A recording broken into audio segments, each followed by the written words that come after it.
In this video, I'll talk about how we can control capacity by limiting the size of the weights. The standard way to do this is to introduce a penalty that prevents the weights from getting too large, with the implicit assumption that a network with small weights is somehow simpler than a network with large weights. There are several different penalty terms we can use, and it's also possible to constrain the weights so that the incoming weight vector to each of the hidden units is not allowed to be longer than a certain length. The standard way to limit the size of the weights is to use an L2 weight penalty, which means that we penalise the squared value of the weight. This is sometimes called weight decay in the neural network literature, because the derivative of that penalty acts like a force pulling the weight towards zero. This weight penalty keeps the weights small unless they have big error derivatives to counteract it. So if you look at what the penalty term looks like, as the weight moves away from zero, you get this parabolic cost. If you look at the equation, the cost that you're optimizing is the normal error that you're trying to reduce, plus a term which is the sum of the squares of the weights with a coefficient in front, lambda, and we divide by 2 so that when we differentiate the 2's cancel. That coefficient in front of the sum squared weights is sometimes called the weight cost. That determines how strong the penalty is. If you differentiate, you can see the derivative of this cost is just the derivative of the error plus something that's to do with the size of the weight and the value of lambda. That derivative will be 0 when the magnitude of the weight is 1 over lambda times the magnitude of the derivative.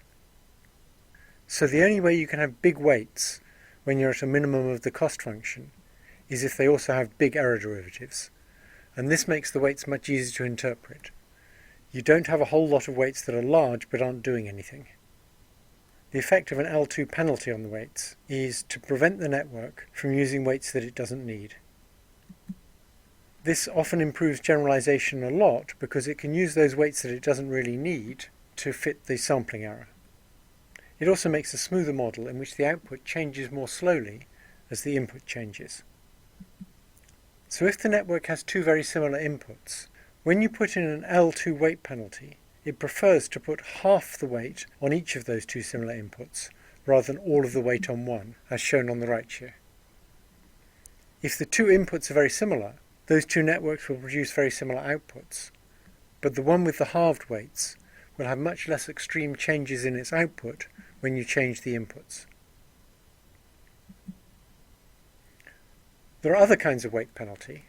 For example, an L1 penalty, where the cost function is just this V shape. So here what we're doing is we're penalizing the absolute values of the weights. This has the nice effect that it drives many of the weights to be exactly 0, and that helps a lot in interpretation. If there's only a few non-zero weights left, it's much easier to understand what's going on.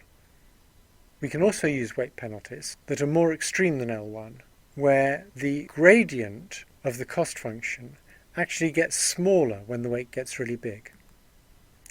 This allows the network to keep large weights without them being pulled towards 0. It's just the small weights that will get pulled towards 0. So we then are even more likely to get nets with a few large weights.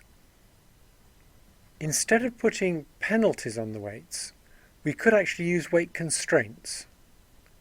What I mean by that is instead of penalizing the squared value of each weight separately, we put a constraint on the maximum squared length of the incoming weight vector of each hidden unit or output unit. When we update the weights, if the length of that incoming vector gets longer than allowed by the constraint, we simply scale the vector down by dividing all the weights by the same amount until its length fits the allowed length. Using weight constraints like this has a number of advantages over weight penalties, and I found they work noticeably better. It's much easier to select a sensible value for the squared length of the incoming weight vector than it is to select a weight penalty. That's because logistic units have a natural scale to them, so we know what a weight of 1 means. Using weight constraints also prevents hidden units getting stuck near zero, with all their weights being tiny and not doing anything useful. Because when all their weights are tiny, there's no constraint on the weight, so there's nothing preventing them growing. Weight constraints also prevent the weights from exploding. One other subtle thing that weight constraints do is that when a unit hits its constraint, the effective penalty on all of its weights is determined by the big gradients. So if some of the incoming weights have very big gradients, they'll be trying to push the length of the incoming weight vector up, and that will push down on all the other weights. So in effect, if you think of it like a penalty, the penalty scales itself so as to be appropriate for the big weights and to suppress the small weights. This is much more effective than a fixed penalty at pushing irrelevant weights towards zero. For those of you who know about Lagrange multipliers, the penalties are then just the Lagrange multipliers required to keep the constraint satisfied.